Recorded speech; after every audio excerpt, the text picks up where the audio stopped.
The government was baffled. Baffle होना मतलब चकरा जाना, चौंक जाना। सरकार बड़ी चौंक गई, चकरा गई, ये क्या हो रहा है। सरकार असहाय थी और अब वो चौंक भी गई, चकरा गई। द प्रोसिक्यूटर रिक्वेस्टेड द जज to postpone the trial. Prosecutor मतलब क्या होता है? वकील, सरकारी वकील। अभियोजन का जो वकील होता है, सरकारी वकील, उसने जज महोदय से अनुरोध किया कि महोदय, इस भीड़ को देखते हुए आपसे अनुरोध है कि ये जो कोर्ट में जो केस चल रहा है, मुकदमा चल रहा है, उसे स्थगित कर दो।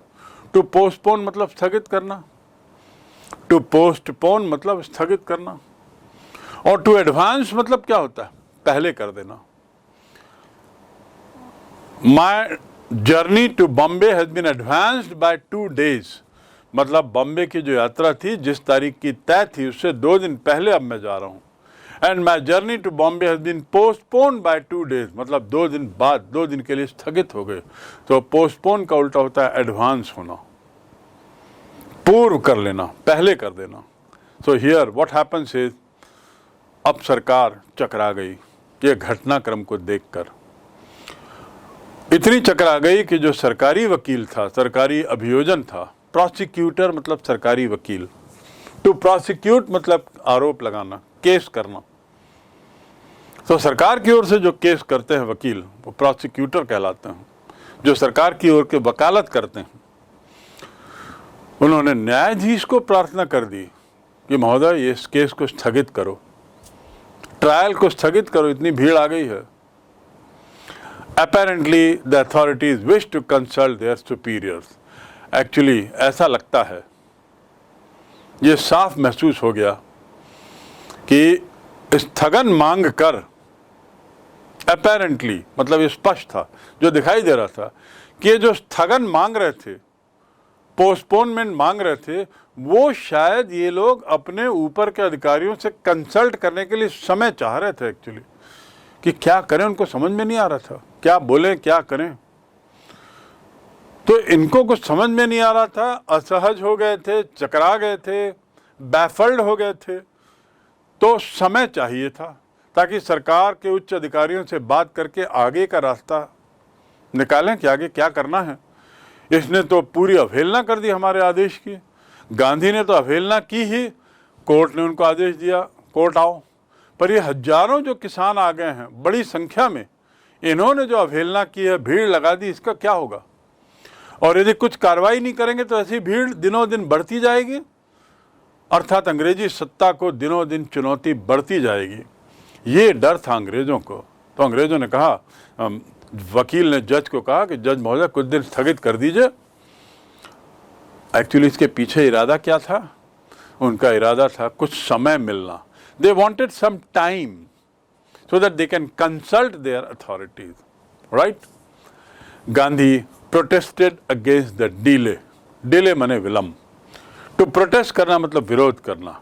गांधी ने इस केस के मामले में किसी भी तरह के स्थगन का विरोध किया।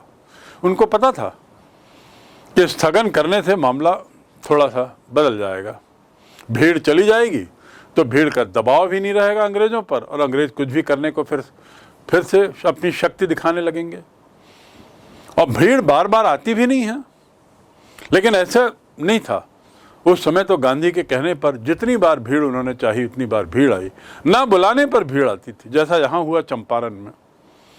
तो Gandhi protested against the delay. To protest मतलब विरोध करना, डिले माने विलंब। He read a statement pleading guilty। ये देखिए, ये बहुत महत्वपूर्ण चीज़ है। उन्होंने एक वाक्य पढ़ा जज के सामने। सामान्यतः जज के सामने जो अपराधी के रूप में खड़ा किया जाता है, जिसमें यहाँ पे गांधी थे अपराधी, तो वो उस क्या कहता है? नहीं, मैंने अपराध नहीं किया, नहीं मैंने गलत नहीं किया, नहीं जो आरोप आप मुझ पे लगा रहे हो गलत है, ये जो घटनाक्रम, ये जो कहानी आप बता रहे हैं वकील महोदय, गलत है। अपराधी यही तो कहता है ना, बचने के लिए, अपने बचाव में। वो पहली बात तो ये कहता है कि मैं अपराधी हुई नहीं, मैंने गलत किया नहीं। लेकिन यहाँ गांधी, उन्होंने कहा कि हाँ मैं गलत हूँ। गांधी ने इस देरी का विरोध ही नहीं किया, बल्कि उन्होंने एक वक्तव्य भी पढ़ा जिसमें उन्होंने अपना अपराध स्वीकार किया। अपराध स्वीकार किया मतलब माना मैं अपराधी हूं। और न्यायालय को क्या कहा, किस बात का अपराधी हूं, सुनिए।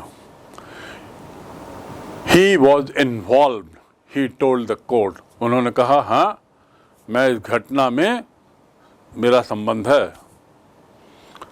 He was involve, he told the court in A conflict of duties. Conflict मतलब क्या होता है? कॉन्फ्लिक्ट मतलब टकराहट, कर्तव्यों की टकराहट में मैं उलझ गया था। मेरे सामने कर्तव्यों की टकराहट की समस्या थी। इसके क्या मायने हुए? It's a beautiful phrase written in inverted comma as said by Gandhi to Louis Fischer. Louis Fischer ने पूछा होगा गांधी से कि आपने फिर वहां ऐसा क्यों किया, और जज ने भी पूछा होगा, पर इससे पहले कुछ होता। गांधी ने खुद कहा मैंने अपराध किया है महोदय, और मैंने अपराध इसलिए किया है क्योंकि यहां पर मेरे लिए कर्तव्यों की टकराहट की समस्या थी। कौन से कर्तव्य की बात कर रहे थे? Number 1, on the one hand not to set a bad example as a law breaker. एक और मेरा कर्तव्य था कि मैं कानून तोड़ने का एक गलत उदाहरण पेश ना करूं। Not to set a bad example, एक बुरा उदाहरण किस चीज का? एज ए लॉ ब्रेकर, कानून तोड़ने वाले के रूप में एक बुरा उदाहरण मैं पेश नहीं करना चाहता था। तो एक तो कर्तव्य मेरा था कि कानून तोड़ने का काम ना करूं क्योंकि इससे गलत उदाहरण आएगा, और दूसरा और मेरे सामने समस्या थी मानवीय एवं राष्ट्रीय सेवा, ह्यूमैनिटेरियन एंड नेशनल सर्विस। ये दो कर्तव्यों की समस्या थी। मैं इसको पकड़ूं या इसको पकड़ूं, इस कर्तव्य का परिपालन करूं या इस कर्तव्य का परिपालन करूं। ये वो जज को कह रहे हैं, मैं अपराधी हूं जज महोदय। मेरे सामने समस्या यही थी, कर्तव्यों की समस्या। दोनों मेरे कर्तव्य हैं, पर जैसी स्थिति थी दुर्भाग्य से मैंने दोनों कर्तव्यों का पालन एक साथ नहीं कर सकता था। दोनों में से किसको प्राथमिकता दूं, यह समस्या थी। और पहली समस्या, पहला कर्तव्य क्या था? कानून ना तोड़ने का समस्या, क्योंकि इससे गलत उदाहरण पेश होगा। और दूसरी समस्या मानवीय और राष्ट्रीय सेवा, for which he had come, जिसके लिए मैं यहां आया हूं। मैं असली में तो यहां मानवीय सेवा के लिए आया हूं, क्योंकि किसानों के साथ बड़े अमानवीय काम हो रहे हैं। राष्ट्रीय सेवा के लिए आया हूं क्योंकि मेरे देश के किसानों के साथ जो गुजर रहा है उसके खिलाफ खड़े होना एक राष्ट्रीय सेवा है। तो मैं जिस काम से आया हूं उस काम, उस उद्देश्य, उस कर्तव्य और कानून तोड़ने के कर्तव्य, कानून ना तोड़ने के कर्तव्य के बीच की समस्या से उलझ गया हूं। He disregarded the order to leave. उन्होंने कहा मैंने जिला छोड़ने का आदेश जो है उसे मैंने डिसरिगार्ड किया, मैंने उसे नहीं माना, उसकी अवहेलना की। He disregarded the order to leave, not for want of respect for lawful authority, for want of, want माने क्या होता है? चाहना। I want money, I want fame, तो want माने चाहना। लेकिन for want of का दूसरा अर्थ, ये एक फ्रेज है, for want of मतलब की कमी के कारण। for want of मतलब की कमी के कारण। He disregarded the order to leave, मैंने छोड़ने की, गांधी ने छोड़ने के आदेश को की अवहेलना की, इसलिए नहीं, not for want of respect, इसलिए नहीं कि वो इज्जत कम होने के कारण। किस चीज की इज्जत? लॉ की, लॉफुल अथॉरिटी की बेइज्जती करने या लॉफुल अथॉरिटी की कम इज्जत हो, ऐसा मेरा इरादा नहीं था। उनको मैंने कम नहीं आंका। Not for want of respect, for want of मतलब की कमी के कारण। तो यहां पर क्या होगा, लॉफुल अथॉरिटी की इज्जत की कोई कमी के कारण मैं जिला छोड़ने की जो आदेश था उसकी जो अवहेलना की, ऐसा ना सोचें। मैंने जो आदेश की अवहेलना की उसके पीछे कुछ और कारण है। But in the obedience to higher law for our being, इसका मतलब क्या हुआ, इन ओबीडियंस, ओबीडियंस मतलब क्या होता है, ओबीडियंस का अर्थ होता है कि आज्ञाकारी होना। I am obedient servant of my parents, मैं अपने पालक का आज्ञाकारी पुत्र हूं। Obedient son of my parent, obedient servant of the government, मैं सरकार का एक आज्ञाकारी कर्मचारी हूं। Obedient, so obedience, but in obedience to higher law of our being. इसका अर्थ क्या हुआ, इसका अर्थ यह हुआ कि मैं कानून सम्मत शासन के प्रति सम्मान के अभाव के कारण नहीं, मैंने जो आदेश जाने की, आदेश की, यहाँ से निकल जाने के आदेश की जो अवहेलना की है, वो कानून सम्मत लॉफुल अथॉरिटी शासन के प्रति सम्मान में कोई कमी हो, इसलिए मैंने आदेश की अवहेलना नहीं की। सम्मान मैं पूरा करता हूँ शासन का, कानूनी रूप से काम करने वालों का, लेकिन मैं इसलिए अवहेलना कर रहा हूं हमारे अस्तित्व के और भी बड़े कानून की आज्ञाकारिता के लिए, for our own existence, for being. Obedience to the higher law of our being, being माने अस्तित्व, हायर लॉ और ऊंचा कानून, हमारे अस्तित्व को लेकर जो और ऊंचा कानून है उसकी आज्ञाकारिता के लिए, ओबीडियंस मतलब आज्ञाकारिता के लिए, और अंतरात्मा की आवाज के लिए। अब देखिए, अंतरात्मा की आवाज means he says that our voice of conscience, conscience माने अंतरात्मा, अंतरात्मा आप समझते हैं अच्छी तरह, अंदर की आवाज। कई बार ऐसा मौका आता है जब समझ में नहीं आता कि क्या निर्णय लिया जाए, क्या किया जाए, और ऐसी स्थिति में आप प्रश्न का उत्तर अपने अंदर से छोड़ देते हो, और फिर जो अंदर से आवाज आती है, एक फील आती है, उसे अंतरात्मा की आवाज कहते हैं। So voice of conscience, voice मैंने आवाज। तो मैंने आदेश की अवहेलना क्यों की है, क्योंकि मेरे अंतरात्मा की आवाज कहती है कि जिला मत छोड़ो, यहाँ से मत जाओ। और साथ ही ऐसी आवाज क्यों आ रही है, क्योंकि ये ज़्यादा बड़ा कानून है, ज़्यादा ऊंचा कानून है, जिसके तहत ये अस्तित्व की लड़ाई है, हमारे अस्तित्व के लिए लड़ाई है, और बड़े कानून, ऊंचे कानून की मैं आज्ञा मानूंगा। आपका कानून और ये कानून, ऊंचे कानून के बीच में जो टकराहट हो रही है, उसमें मैं ऊंचे कानून को मानूंगा, उसमें मैं कॉन्शियंस की आवाज़ को मानूंगा। मैंने आपके आदेश की अवहेलना इसलिए नहीं की, आपकी इज्जत कम करता हूँ, आपकी भी बखूबी इज्जत करता हूँ, एक कानून के सम्मत शासन के प्रति सम्मान रखता हूँ, लेकिन अंततः मुझे अपने अंतरात्मा की आवाज़ को सुनना होगा। तो इस प्रकार ये दो कर्तव्यों के बीच के टकराहट में उन्होंने अंतरात्मा की आवाज़ से उत्तर निकाला, खोजा अपने अंदर से, और महसूस किया कि नहीं, मुझे जिला नहीं छोड़ना चाहिए, आदेश की अवहेलना करनी चाहिए। और इसलिए मैं कहता हूँ महोदय कि हाँ, मैं एक अपराधी हूँ, मैंने गलत कार्य किया है, क्योंकि कानून की नज़र में मैंने गलत काम किया है। कानून ने मुझे आदेश दिया जिला छोड़ो, मैं नहीं छोड़ा, तो गलत तो है।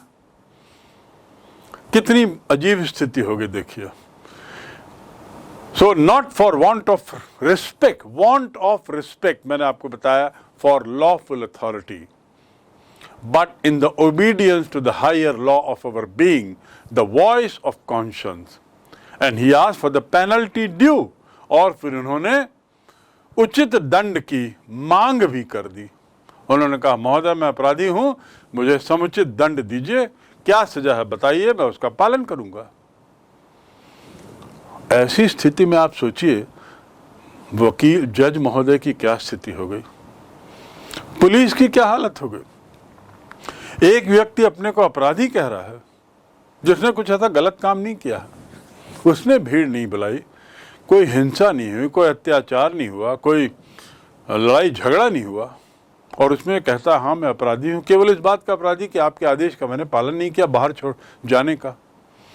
अब अंग्रेज पशोपेश में चकरा गए, जिसे मैंने कहा British were baffled, they could not know what to do. तो गांधी की एक खासियत थी, हर बार उन्होंने अंग्रेजों को ऐसी स्थिति में डाला जहां अंग्रेजों को समझ में नहीं आता था क्या करें, और यही गांधी की सफलता का एक बहुत बड़ा राज है। He always succeeded in putting the British to a corner, to a situation where we did not know what to do, how to come out of this situation. The magistrate announced that he would pronounce the sentence after a 2-hour recess. Magistrate यानी जज ने announce किया, घोषणा की कि वह to pronounce the judgement मतलब फैसला सुनाना, वो 2 घंटे के रिसेस के बाद फैसला सुनाएगा, अर्थात 2 घंटे का गैप। उस गैप में वो अपना दलीलें पढ़ेगा, समझने की कोशिश करेगा, यानी कुछ समय लगेगा। तो वो समय, रिसेस मतलब आप स्कूल में सुनते हैं 15 मिनट का रिसेस हुआ, उसकी स्पेलिंग होती है RECESS। रिसेस मतलब break. There is a recess of 15 minutes. There is a break of 15 minutes के बदले हम कहते हैं there is a recess of 15 minutes. So the जज सेड, और टू प्रोनाउंस करना मतलब फैसला सुनाना, और प्रोनाउंस मतलब उच्चारण भी। Don't pronounce my name incorrectly, मेरे नाम का गलत उच्चारण मत करो। सो जज ने क्या कहा, announce that he would pronounce sentence मतलब सजा, और सेंटेंस मतलब क्या होता, वाक्य। तो यहाँ I have been sentenced to 5 year jail, मुझे 5 साल की सजा हुई है। टू सेंटेंस मतलब सजा देना, टू सेंटेंस मतलब सजा देना। तो यहाँ पर देखिए, magistrate announced that he would pronounce sentence after a 2-hour recess, 2 घंटे के ब्रेक के बाद वो सजा की घोषणा करेगा। And asked Gandhi to furnish bail for those 120 minutes, और गांधी से कहा कि इस 120 मिनट के लिए जमानत दे, क्योंकि मैं 120 मिनट अभी आप मुक्त हो, और मुक्त हो तो उसके लिए आपको बेल मिलेगी, नहीं तो हम गिरफ्तार कर लेंगे। पर चूंकि मुक्त हो इस 120 मिनट के लिए आपको जमानत देनी होगी। देखिए, कल्पना करिए, जमानत तो आप सब जानते हैं, नीड नॉट एक्सप्लेन। गांधी ने जमानत देने से इनकार कर दिया। द जज asked for 120 minute bail amount from him. To furnish मतलब क्या होता है, टू फर्निश मैंने देना, उसके सामने रखना। I furnished all documents in front of my principal, मैंने अपने प्राचार्य के सामने सारे तथ्य रख दिए, सारे कागज रख दिए, डॉक्यूमेंट्स रख दिए। I furnished to provide, to furnish मतलब to provide. So he furnished all the details, but here the जज says you furnish bail for those 120 minutes. Bail माने जमानत, BAIL बेल। और क्रिकेट में जो विकेट के ऊपर जो गिल्लियां रहती हैं उसको क्या बोलते हैं, उसको भी बेल बोलते हैं, और इसकी भी स्पेलिंग BAIL है। क्रिकेट के ऊपर विकेट्स में लगी हुई जो बेल है उसकी भी स्पेलिंग BAIL है, पर यहां पर बेल का अर्थ है जमानत। तो प्लीज डिपॉजिट जमानत for 120 minutes, he ordered Gandhi. Those 120 minutes is a recess time when you are free for those 2 hours. Gandhi refused. The judge released him without bail. अब जज के पास कोई चारा नहीं था। गांधी ने जब मना कर दिया तो अब क्या करें, गिरफ्तार करें। उसी गिरफ्तारी से तो बचना चाह रही थी अंग्रेजी सरकार, क्योंकि गांधी के गिरफ्तार करेंगे और गिरफ्तारी की खबर जहां इन किसानों को पहुंचेगी वहां मार काट हिंसा मच जाएगी, बहुत बड़ा नाटक हो जाएगा। इसी बात से अंग्रेज डर रहे थे। गांधी जी ताड़ गए थे अंग्रेजों की समस्या को। उन्होंने कहा मैं बेल नहीं लूंगा। अब अंग्रेजों के पास चारा क्या था, या तो गिरफ्तार करो और चारों तरफ हिंसा मच जाएगी, और या चुपचाप इसको छोड़ दो। जज महोदय ने छोड़ दिया। जो जज रिलीज्ड हिम विदाउट बेल, जज ने बिना जमानत के ही उन्हें मुक्त कर दिया। टू रिलीज मतलब मुक्त कर देना। योर मनी इज रिलीज्ड, तुम्हारा पैसा जो है वो अब तुमको मिल जाएगा, छूट गया है। यू हैव बीन रिलीज्ड, तुम्हें छोड़ दिया गया है, मुक्त कर दिया गया है। सो यहां पर जज was forced to release Gandhi, उनको छोड़ दिया। When the court reconvened, अब क्या होता है, गांधी छूट गए, भीड़ वहां बाहर इंतजार कर रही है, जानना चाह रही है क्या हुआ, और उनको ये सब पता लगता है घटनाक्रम, और 2 घंटे बाद कोर्ट वापस बैठता है। टू रिकन्वेन मतलब वापस बैठना, टू रिकन्वेन मतलब वापस बैठना। जब कोर्ट वापस बैठा, टू कन्वेन माने बुलाना। A meeting has been convened at 2 o'clock.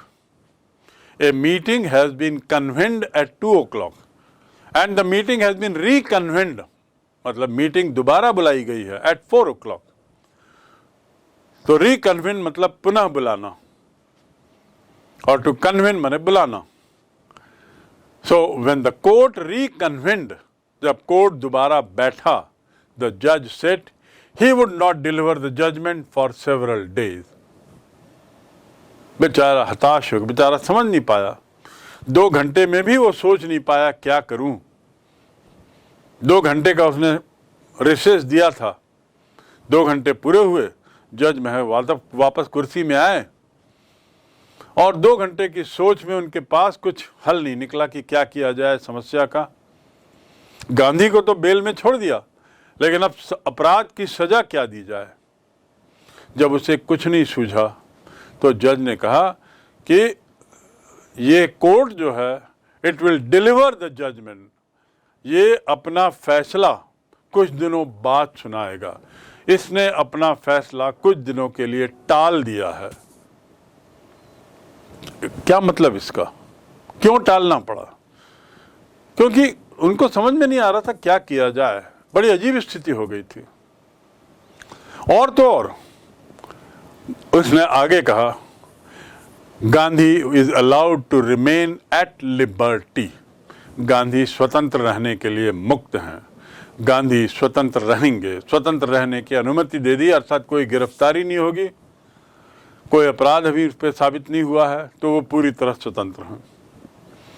Meanwhile मतलब इस दौरान, इस बीच, जब तक, किस बीच, अभी से जब से कोर्ट बैठा है तब से लेकर जब तक निर्णय नहीं आएगा। निर्णय आने में बहुत दिन लगेंगे। बहुत दिन क्यों लगेंगे? क्योंकि जज साहब खुद ही नहीं समझ पा रहे थे क्या निर्णय दूं, तो बहुत दिन लगेंगे। तो इस दौरान गांधी स्वतंत्र है, मुक्त हैं, किसी तरह का बंधन नहीं है। So this way now see how the things are turning. As I said, it was a spontaneous reaction. बड़ा सहज प्रदर्शन था, और भीड़ को रेगुलेट करने के लिए, नियंत्रित करने के लिए गांधी की मदद ली जाती है। That was the height of success. Hitherto मतलब अब तक, बैफल्ड माने चकरा जाना, प्लीड करना मतलब वकालत, प्लीड करना मतलब बहुत याचना करना, और प्लीडर मतलब वकील, क्योंकि उनको वो याचना करते हैं। किस चीज़ की याचना करते हैं? अपने क्लाइंट को निरपराध साबित करने की याचना करते हैं। कॉन्फ्लिक्ट माने टकराव, कॉन्शियंस मतलब अंतरात्मा। Now we come to the next phase of the incident. On the one hand, you had the scene from the court. On the other hand, Rajendra Prasad, Brij Kishore Babu, Maulana Mazharul Haq, and many other prominent lawyers. Prominent मतलब प्रसिद्ध. ऐसे वकील they had arrived from Bihar. अब बहुत सारे वकील आ गए. They conferred with Gandhi. To confer मतलब चर्चा करना, उसी से बना कॉन्फ्रेंस. और टू कॉन्फर मतलब अवार्ड देना. The degree of MA has been conferred on you. आपको MA का अवार्ड दिया गया. कॉन्फर. और एक कॉन्फर मतलब होता है चर्चा करना, बातचीत करना किसी उद्देश्य से, उसी से बना conference. They conferred with Gandhi. Gandhi से उन्होंने चर्चा की. What would they do if he was sentenced to prison? Gandhi asked. Gandhi ने पूछा कि आप लोग क्या करेंगे यदि मुझे जेल भेज दिया गया तो. अर्थात गांधी जानना चाह रहे थे कि मेरे जेल में रहने की स्थिति में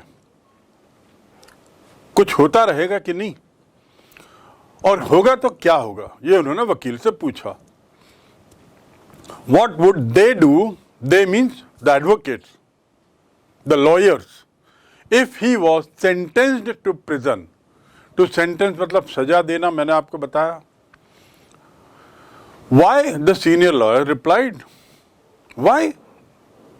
जो सीनियर लॉयर्स थे, बड़े जो नामी वकील थे, उन्होंने कहा क्यों? They had come to advise and help him. हम आपको सलाह देने और आपकी मदद करने के लिए आए हैं, तो ऐसा सवाल क्यों उठ रहा है? If he went to jail, there would be nobody to advise. यदि आप जेल जाएंगे तो हम एडवाइस किसे देंगे? कोई भी नहीं रहेगा. तो हम लोग we would give back home. हम लोग घर वापस चले जाएंगे. बड़ा सीधा साधा सरल उत्तर वकीलों ने गांधी को दिया. When Gandhi asked, what would you do when I am in jail? I am sentenced to jail. The vakil said very honestly, we have come here to advise you, to help you. When you will not be there, you will be in jail. Whom will we advise? We will go back. What about the injustice to the sharecroppers? Gandhi demanded. Gandhi ने मांग की. गांधी ने कहा, ऐसा सुनने पर वकीलों से उन्होंने कहा, व्हाट अबाउट द इनजस्टिस? जो शेयर क्रॉपर पर, जो फार्मर्स पे जो अन्याय हो रहा है, उसका क्या होगा? आप लोग मेरे को एडवाइस देने आए, मेरी मदद करने के लिए आए, और मैं जेल गया तो आप वापस चले जाएंगे, तो यहाँ जो इन पे अन्याय हो रहा है, जिसके लिए मैं यहाँ आया हुआ हूँ, उसका क्या होगा? The lawyer withdrew to consult. Gandhi के सवाल पर तो विथड्रॉ मतलब पीछे हटना. वकील लोग अब पीछे हट गए, पर्दे के पीछे चले गए, कंसल्ट किया, एक दूसरे से बातचीत की, चर्चा की गांधी के सवाल पर कि इन पर जो अन्याय हो रहा है, इस पर क्या होगा, इसके बारे में आपका क्या कहना है. तो सब वकीलों ने सलाह मशवरा किया. They consulted each other. Rajendra Prasad has recorded the upshot. Doctor Rajendra Prasad ने उस पूरे घटनाक्रम का, इस पूरे कंसल्टेशन का लेखा जोखा रखा है. ऐसा लुई फिशर का कहना. लुई फिशर ने कहा, he writes that Rajendra Prasad has recorded an upshot of these consultations. इस पूरे चर्चा का निष्कर्ष, निचोड़ राजेंद्र प्रसाद ने लिख के रखा है. They thought among themselves that Gandhi was a total stranger. Stranger माने अजनबी. राजेंद्र प्रसाद क्या लिखते हैं? He writes that these advocates thought that Gandhi was a total अजनबी. अपने बीच में उनको लगा कि गांधी तो पूरे अजनबी हैं हमारे लिए. And yet he was prepared to go to prison. और फिर भी वो जेल जाने के लिए तैयार है। इस जगह के लिए गांधी अजनबी है, गांधी का इस जगह से कुछ लेना देना नहीं, और फिर भी यट मतलब फिर भी, और फिर भी वो गांधी जेल जाने को तैयार है। टू प्रिपेयर माने तैयार करना, टू बी प्रिपेयर्ड मतलब तैयार होना। तो Gandhi was prepare to go to prison for what? For the sake of, के लिए, फॉर द सेक ऑफ मतलब के लिए, किसानों के लिए। एक अजनबी आदमी जिनका इन किसानों से, इस जगह से कोई लेना देना नहीं, वो जेल जाने के लिए तैयार है। And if they, on the other hand, being not only resident of the adjoining areas, but also those who claim to have served these peasants, should go home, it would be shameful desertion.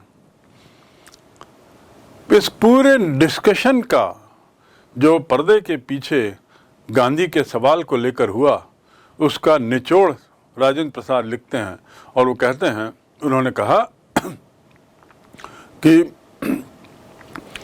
एक और गांधी इन जो अजनबी हैं, जिनके लिए ये जगह अजनबी है, वो जेल जाने के लिए तैयार हैं। दूसरी ओर ये वकील जो न केवल आसपास के जिलों के निवासी हैं, ऑन द अदर हैंड, दूसरी ओर, on the one hand, on the other hand. On the one hand, you are a smart student, on the other hand, you are quiet student. एक और तुम बहुत स्मार्ट विद्यार्थी हो, वहीं दूसरी ओर तुम बड़े शांत प्रिय। So on the one hand and on the other hand.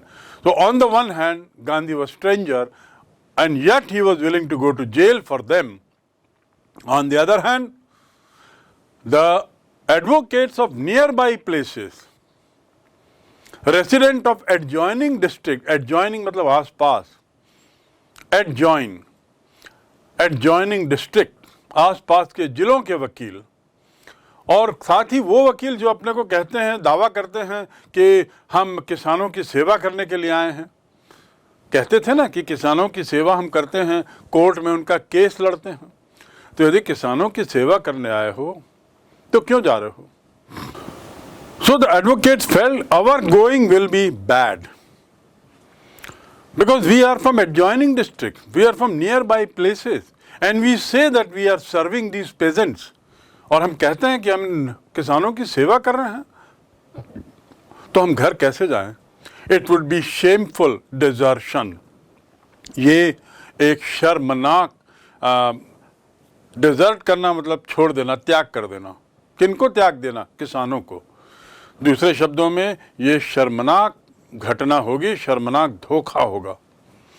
अर्थात गांधी के सवाल पूछने पर कि मेरे जेल जाने पर आप क्या करेंगे, और जब उन्होंने कहा हम घर चले जाएंगे, तो गांधी ने कहा भाई फिर किसानों का क्या होगा? इस पर जब बहुत विचार विमर्श हुआ तो इनका दिमाग जागा और वकीलों को लगा कि नहीं भाई, जब गांधी जैसा आदमी जेल जाने को तैयार है इन अजनबी लोगों के लिए, अनजानों के लिए, तो हम लोग तो इन किसानों के साथ रहते हैं, उनकी सेवा करते हैं, तो हमारा जाना, इन किसानों को छोड़ देना, इन किसानों को परित्याग हटा देना और घर चले जाना एक बहुत बड़ा शर्मनाक धोखा होगा। This is what Rajendra Prasad writes in his upshots, as told by Louis Fisher. They accordingly went back to Gandhi.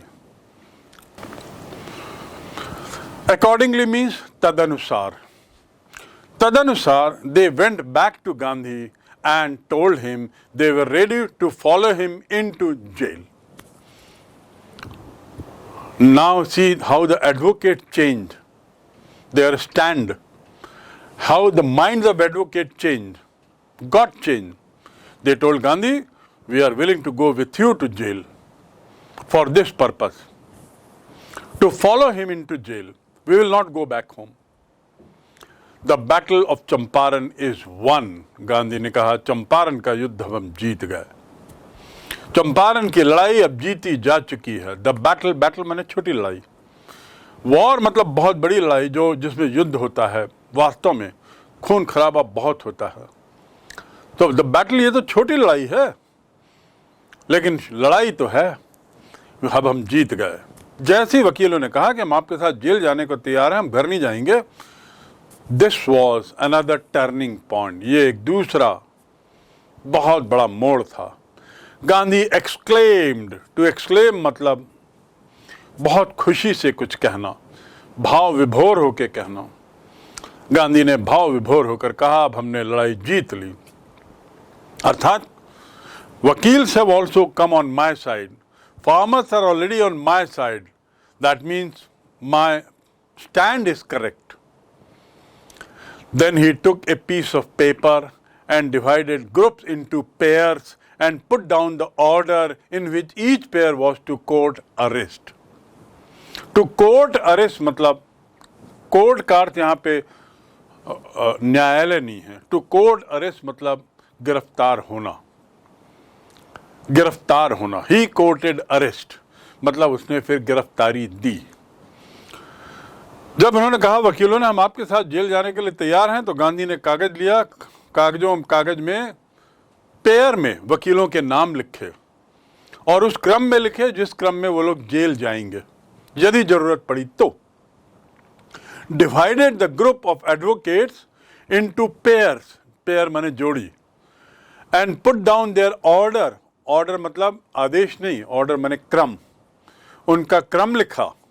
In which each pair was to court arrest, उन्होंने बकायदा लिख दिया कि कौन किस क्रम में जेल जाएगा यदि ऐसी नौबत आई तो।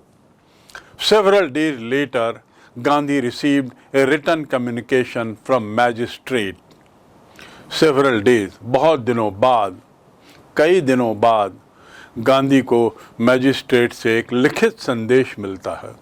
कम्युनिकेशन मतलब संदेश, लिखित संदेश मिलता है मैजिस्ट्रेट से, वही जिसने कहा था कि कई दिन बाद मैं इस पे निर्णय दूंगा। उनको बताया गया that the lieutenant governor of the province had ordered the case to be dropped. उस कम्युनिकेशन में क्या लिखा था उस संदेश में कि जो लेफ्टिनेंट गवर्नर है, गवर्नर जनरल नहीं, लेफ्टिनेंट गवर्नर, उपराज्यपाल, उन्होंने आदेश दिया है कि गांधी के विरुद्ध जो मामले हैं उसे निरस्त कर दिया गया, उसे निरस्त कर दिया जाए। Case to be dropped, drop मतलब गिराना, केस गिरा दिया जाए, अर्थात केस को रद्द माना जाए, निरस्त कर दिया जाए, केस ही नहीं बनता। कितनी बड़ी बात। Civil disobedience had triumphed. Civil मतलब सविनय। In a civil manner I pleaded to my principal, इसी से बना है सिविलाइज्ड, सभ्य। तो सिविल मतलब सविनय, डिसोबीडियंस मतलब मैंने आपको बताया अवज्ञा, अवहेलना, विरोध। विनम्रता से विरोध करने का ये जो आंदोलन था वह विजयी हुआ। ट्रायम्फ माने विजय होना, ट्रायम्फ माने विजय होना। आधुनिक भारत में पहली बार सविनय अवज्ञा की विजय हुई, सविनय अवज्ञा। Lieutenant governor of the province ordered the case to be dropped. Civil disobedience had triumphed. See the pronunciation, triumphed. Triumphed. सविनय अवज्ञा की विजय हुई। The first time in modern India, आधुनिक भारत में इस प्रकार पहली बार विनय पूर्वक आदेशों की अवहेलना की विजय हुई। अब घटनाक्रम दूसरा मोड़ लेता है। देखिए कैसे घटना एक के बाद एक चल रही है। Now Gandhi and the lawyers now proceeded to conduct a far flung inquiry. Far flung मतलब दूर दराज क्षेत्रों में व्यापक रूप से एक इंक्वायरी कराई। इंक्वायरी मतलब जांच। दूर दराज इलाकों में बड़े व्यापक स्तर पर गांधी और वकीलों ने मिलकर, टू प्रोसीड मतलब आगे बढ़ना, योजना बनाना। Let us proceed with our decision, चलो अब अपने निर्णय के अनुसार अपन आगे बढ़ें। तो गांधी और वकीलों ने एक व्यापक जांच की योजना बनाई। किस बात की जांच? Into the grievances of the farmers. Grievances मतलब उनकी शिकायतें, उनकी समस्याएं। किसानों की समस्याओं और शिकायतों को लेकर एक व्यापक स्तर पर जांच करेंगे हम, ऐसी उन्होंने योजना बनाई। Depositions by about 10,000 farmers were written down. Deposition मतलब बयान लिया जाना, बयान, डिपोजिशन। 10,000 से ज्यादा किसानों के बयान दर्ज किए गए। काश्तकारों के जो बयान दर्ज किए गए उनके साथ अन्य प्रमाण भी रखे गए, टिप्पणियां तैयार की गई। 10,000 farmers, they were written down, depositions and notes made on other evidences. Evidence माने प्रमाण, अन्य प्रमाणों पर नोट्स बनाए गए। अर्थात प्रमाणों के साथ अपनी जांच को ये पूरी करना चाहते थे। Many documents were collected. बहुत सारे दस्तावेज इकट्ठे किए गए, जुटाए गए। The whole area throbbed with the activity of, वो जो पूरा एरिया था वह इन जांचकर्ताओं की गतिविधि और जमींदारों का विरोध। जितना ही जांचकर्ता जांच कर रहे थे, किसानों से बयान ले रहे थे, उतना ही जमींदार गरमाते थे, गर्म हो रहे थे और जोरदार विरोध कर रहे थे। पर उसकी कोई चिंता गांधी और वकीलों को नहीं थी, क्योंकि किसानों की संख्या बहुत बड़ी, जमींदारों की संख्या कम होती है। दस्तावेज जुटाए गए। The whole area throbbed. To throb मतलब स्फूर्ति होना, थ्रॉबिंग विथ एनर्जी। पूरी एनर्जी तुम में दिखाई दे रही है, परिलक्षित हो रही है। So the whole area throbbed with activities of investigators. Investigator मतलब ये जांच करता, जो लोग किसानों से इंटरव्यू, सवाल जवाब करके बयान लिखते थे, रिकॉर्ड इकट्ठे कर रहे थे, कागजात इकट्ठे कर रहे थे। और कागज रिकॉर्ड किसके खिलाफ थे? जमींदारों के खिलाफ थे। उनकी जो उनके द्वारा जो अत्याचार किए गए थे, कर के मामले में, टैक्स के मामले में, मनी कलेक्शन के मामले में, ब्याज के मामले में, ये सब का रिकॉर्ड दर्ज कर रहे थे। तो उतना ही जमींदार लोग विरोध कर रहे थे। सो दे वेयर प्रोटेस्टिंग वेहीमेंटली। वेहीमेंटली मतलब उग्र रूप से, वेहीमेंटली ही प्रोटेस्टेड, बड़े उग्र रूप से उसने विरोध किया।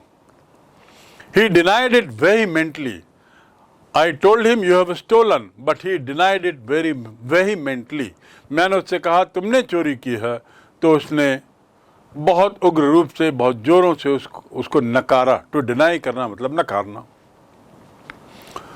तो इस प्रकार वो जो पूरा क्षेत्र है, अब वहाँ पर दो गुट बड़े तेज, जमींदारों का, उनकी आवाज़, उनका विरोध, नाराजगी इन्वेस्टिगेटर्स के खिलाफ, और उसका खामियाजा इन किसानों को भुगतना पड़ रहा था। दूसरी ओर किसान लोग बयान देने में लगे हुए थे। तो पूरा माहौल एक अलग ढंग का हो गया था उस चंपारण जिले का, उस मोतिहारी क्षेत्र का। Now we come to the next stage. ये घटना चल रही थी, ये घटनाक्रम हो रहा था। Now what does Louis Fischer right?